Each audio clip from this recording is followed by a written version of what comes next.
कहानी की शुरुआत में हम एक गरीब घर की लड़की एमी को देखते हैं जो अपनी माँ से ब्यूटी कॉन्टेस्ट में जाने के लिए पैसे मांगती है, लेकिन उसकी माँ उसको पैसा देने से मना कर देती है। अब एमी पैसों के लिए अपने पड़ोसियों के साथ जुआ खेलने लगती है, लेकिन उसके पास फिर से पैसे कम पड़ जाते हैं। तभी एमी पैसों के लिए अपने कपड़े उतारने लगती है और उनसे कहती है कि अगर तुम मुझे और पैसे देते हो तो मैं अपने सारे कपड़े भी उतार दूंगी। लेकिन उन लड़कों के पास और पैसे नहीं थे, इसलिए एमी अपने जीते हुए पैसों को लेकर वहाँ से चली जाती है और ब्यूटी कॉन्टेस्ट में भाग ले लेती है। फिर एमी जब वहाँ पर चल रही होती है तभी उसका सैंडल टूट जाता है और वो नीचे गिर जाती है। तब सभी लोग उस पर हंसने लगते हैं और इस वजह से एमी काफी दुखी हो जाती है। वो वॉशरूम में जाकर बहुत रोती है, पर तभी वहाँ पर एमी के पास दिमित्री नाम का एक आदमी आता है और वो एमी को शांत करके उससे दोस्ती कर लेता है। फिर वो उसे डिनर पर ले जाता है। तभी वहाँ पर मिस मारियाना आती है और एमी उसको देखकर कहती है कि मुझे भी तुम्हारे जैसा ही बनना है और बहुत सारे पैसे कमाने हैं। इस पर मारियाना बताती है कि मैंने मिस ब्यूटी बनने के लिए कई लोगों के साथ रात गुजारी है। फिर मारियाना एमी को एक कार्ड देते हुए कहती है कि अगर तुम्हें भी पैसे कमाने हैं तो मुझसे कांटेक्ट कर लेना, जो कहकर वो वहाँ से चली जाती है। जिसके बाद दिमित्री कहता है कि अगर तुम्हें सच में बहुत सारे पैसे कमाने हैं तो मेरे साथ चलना होगा।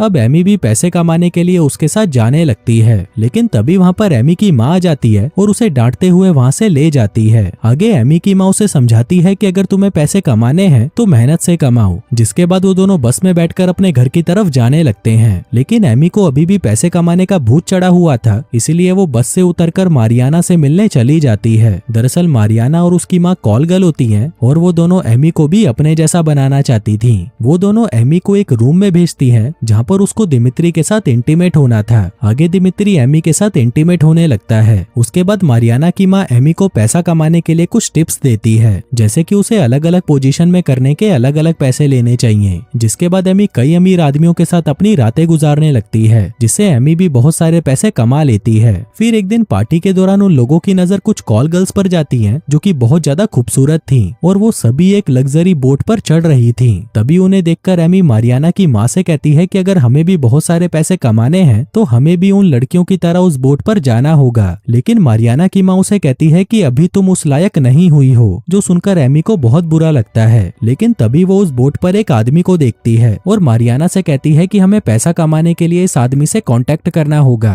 फिर अगले दिन वो सभी एक क्लब में जाते हैं जहाँ पर एमी को वही बोट वाला आदमी दिखाई देता है। तब एमी और मारियाना उसके पीछे जाने लगती हैं और आगे उन्हें पता चलता है कि वो आदमी एक महंगे कसिनो में जा रहा है जहाँ पर सिर्फ पैसे वाले लोग ही जा सकते हैं। तब एमी भी अपने सारे पैसे देकर वहाँ पर पहुँच जाती है और उस आदमी के साथ गेम खेलने लगती है जिसका नाम सैम होता है। तब एमी कहती है कि अगर मैं हार गई तो तुम एक रात के लिए मारियाना के साथ सो सकते हो। जिसके बाद एमी हार कर वहाँ से चली जाती है। फिर अगले दिन मारियाना सैम के साथ रात गुजार कर वापस आती है। तब मारियाना की माँ उस पर बहुत गुस्सा होती है क्योंकि एमी जुए में सारे पैसे हार गई थी, लेकिन एमी ने ये सब जानबूझकर किया था ताकि वो सैम के साथ डील कर सके। फिर अगले दिन एमी, मारियाना और उसकी माँ होटल छोड़कर जा रही थी। तभी होटल का मैनेजर आकर एमी से कहता है कि सैम आपसे मिलना चाहते हैं। तब वो तीनों सैम से मिलने चली जाती हैं और मारियाना की माँ सैम से बात करने लगती है, लेकिन सैम उससे बात नहीं करता। तभी एमी सैम से पूछती है कि मारियाना के साथ तुम्हारी रात कैसी गुजरी, जिस पर सैम कहता है कि मारियाना के साथ उसे बहुत मजा आया और साथ ही वो कहता है कि मैं अमीर लोगों के लिए लड़कियां ढूंढता हूँ, अगर तुम इसमें मेरी मदद करोगी तो तुम्हें बहुत सारे पैसे मिलेंगे। जो कहकर वो वहाँ से चला जाता है। फिर अगले दिन एमी, मारियाना और उसकी माँ लड़कियों का इंतजाम करने में लग जाती हैं, लेकिन वो सारी लड़कियां ऐसी थी जिसे देखकर सभी ठंडे पड़ सकते थे,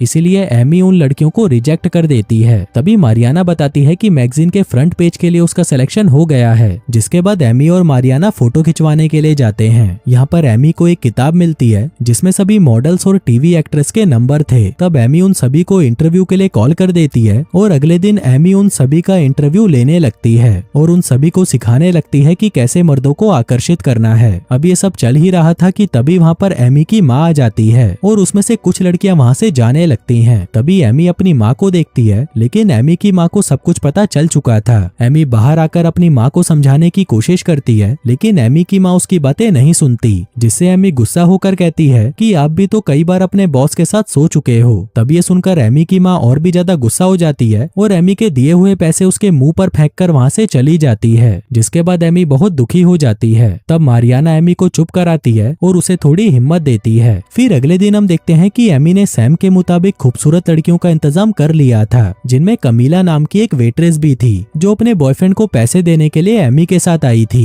जिसके बाद सभी लड़कियां फ्रांस पहुंच जाती हैं, जहां सैम उन्हें कुछ रूल बताता है कि यहाँ पर स्मोकिंग करना मना है और कोई भी लड़की खुद से गेस्ट को अप्रोच नहीं करेगी। इसके बाद सभी लड़कियां तैयार होकर पार्टी में जाती हैं, जहाँ पर वो सभी सेनेटिनो और उसके 2 भाइयों से मिलते हैं। तभी सेनेटिनो को वहाँ पर कमीला पसंद आ जाती है, इसलिए सेनेटिनो कमीला को अपने रूम में ले जाता है और उसके साथ इंटीमेट होने लगता है। फिर अगले दिन एमी और सैम आपस में बातें कर रहे होते हैं, जिन्हें देखकर मारियाना की माँ मारियाना से कहती है कि हमें सेनेटिनो को फंसाना होगा ताकि हम एमी को छोड़कर ज्यादा पैसा कमा सकें। जिसके बाद वो दोनों सेनेटिनो से मिलने उसके पास जाती हैं, लेकिन सेनेटिनो उन दोनों को वहाँ से जाने के लिए कहता है, जो सुनकर वो दोनों वहाँ से चली जाती हैं। फिर अगले दिन सैम एमी को मारियाना और उसकी माँ की हरकतों के बारे में बता देता है कि उन्होंने नियम के खिलाफ जाकर सेनेटिनो से बात करने की कोशिश की। फिर अगली सुबह सभी लड़कियां अपने कमरे में होती हैं, तभी वहाँ पर मारियाना आती है और उसकी हालत बहुत ज्यादा खराब थी क्योंकि इंटीमेट के दौरान उसको टॉर्चर किया गया था। आगे सेनेटिनो एमी को अपने पास बुलाता है और उसे कहता है कि मैं तुम्हारे काम से बहुत खुश हूँ, इसलिए तुम मेरी पार्टी के लिए 50 और लड़कियों का इंतजाम करो। लेकिन वो मारियाना और उसकी माँ को साथ लाने से मना कर देता है। इसके बाद एमी मारियाना और उसकी माँ के साथ मिलकर लड़कियों का इंतजाम करने में लग जाती है, लेकिन वो सेनेटिनो वाली बात उन दोनों को नहीं बताती। आगे वो तीनों एक पेंटिंग शो में जाते हैं, जहाँ पर एमी बार्टेक नाम के एक लड़के से मिलती है जो कि पेंटिंग बनाकर गरीब लोगों की मदद करता था। इसलिए एमी उसकी पेंटिंग को ज्यादा पैसों में खरीद लेती है, जिससे उन दोनों के बीच में अच्छी दोस्ती हो जाती है। फिर एमी बार्टेक के घर पर जाती है, जहाँ पर उसे पता चलता है कि उसकी फैमिली घोड़ों का बिजनेस करती है। तब बार्टेक एमी को अपनी माँ से मिलाता है और वो एमी को डिनर के लिए इनवाइट करती है। आगे डिनर के दौरान बार्टेक के पिता उसे अपने बिजनेस के बारे में बताते हैं। इसी दौरान एमी के पास बार बार मैसेज आ रहा था, जिसको देखकर बार्टेक के पिता को उस पर शक होने लगता है, पर तभी एमी वहाँ से चली जाती है। फिर अगले दिन हम देखते हैं कि एमी और मारियाना की माँ के बीच में लड़ाई हो जाती है। तब गुस्से में एमी उसे बता देती है कि सेनेटिनो ने तुम्हें और तुम्हारी बेटी को उसकी पार्टी में लाने से मना कर दिया है, जिसे सुनकर वो एमी और कमीला को अपने घर से निकाल देती है। इसके बाद वो तीनों बार्टेक के घर चले जाते हैं। फिर अगले दिन एमी और कमीला मिलकर 50 लड़कियों का इंतजाम कर लेते हैं और एमी उन लड़कियों को लेकर दुबई पहुंच जाती है, जहां पर सैम उनमें से कुछ लड़कियों को अपने साथ मिस्टर एक्स के पास लेके जाता है। तभी मिस्टर एक्स कहता है कि जो भी उसे हंसाएगा उसे $50,000 मिलेंगे। जिसके बाद सारी लड़कियां उसे हंसाने की कोशिश करती हैं। इसी दौरान लड़कियों के बीच में लड़ाई शुरू हो जाती है, जिसमें एक लड़की का विग निकल जाता है। अब ये देखकर मिस्टर एक्स बहुत खुश होता है और उस लड़की को पैसे दे देता है। फिर रात को एमी और वो सभी लड़कियां एक पार्टी में जाती हैं, जहाँ पर सेनेटिनो और उसके भाई भी होते हैं। फिर पार्टी खत्म होने के बाद जब सभी लड़कियां अपने रूम में जाती हैं, तब उन्हें पता चलता है कि उनका सारा सामान और पैसे चोरी हो चुके हैं, जो देखकर एमी काफी परेशान हो जाती है। साथ ही उस होटल में पुलिस की रेड पड़ जाती है। तब सैम उन लड़कियों को किसी तरह से बाहर निकाल देता है। फिर अगले दिन बोट में शेखों की पार्टी चल रही थी, जहाँ पर सेनेटिनो का भाई एमी के साथ जबरदस्ती करने लगता है, जिसे देखकर सैम भी गुस्सा हो जाता है। तभी वहाँ पर सेनेटिनो आकर अपने भाई को रोक लेता है। आगे सैम एमी को अपने रूम में लेके जाता है और जो कुछ भी हुआ उसके लिए माफी मांगता है। तभी एमी सैम के साथ वहीं पर इंटीमेट हो जाती है। आगे पार्टी खत्म होने के बाद सारी लड़कियां वापस जाने लगती हैं। तभी बार्टेक वहाँ पर आकर एमी को अपने साथ एक बीच पर लेके जाता है और उसे शादी के लिए प्रपोज करता है, जिसके बाद वो दोनों वहीं पर इंटीमेट होने लगते हैं। फिर कुछ साल बाद एमी एक बच्चे को जन्म देती है और यहाँ पर हमें पता चलता है कि उसने बार्टेक से शादी कर ली थी। आगे वो टीवी पर कमीला की मौत के बारे में सुनती है। फिर एक दिन सैम घोड़ों का व्यापारी बनकर एमी के घर पर आता है। तब एमी सैम से पूछती है कि तुम यहाँ पर क्या करने आए हो। सैम बताता है कि दुबई के प्रिंस एक पार्टी ऑर्गेनाइज कर रहे हैं और वह दोबारा तुमसे काम करवाना चाहते हैं। एमी कहती है कि मेरी एक फैमिली है और मैं उस दलदल में दोबारा नहीं जाऊंगी, जो सुनकर सैम वहाँ से चला जाता है। फिर एक दिन मारियाना और उसकी माँ एमी से मिलने आती है और उसको उनके साथ पार्टी में चलने के लिए कहती है, पर एमी उनको भी मना कर देती है। फिर एमी जब अपने घर पर आती है तो टीवी पर उसका और दिमित्री का वीडियो चल रहा था और यहाँ पर बार्टेक के पिता को भी सब कुछ पता चल चुका था, इसलिए वो एमी को अपने घर से निकाल देता है। अब इससे परेशान होकर एमी मारियाना और उसकी माँ के पास जाती है, जिसके बाद वो उन दोनों के साथ लड़कियों को लेकर दुबई चली जाती है। यहाँ पर अब बहीर राजा बन चुका था और वह एमी को उसके दिए हुए चोट के निशान दिखाता है।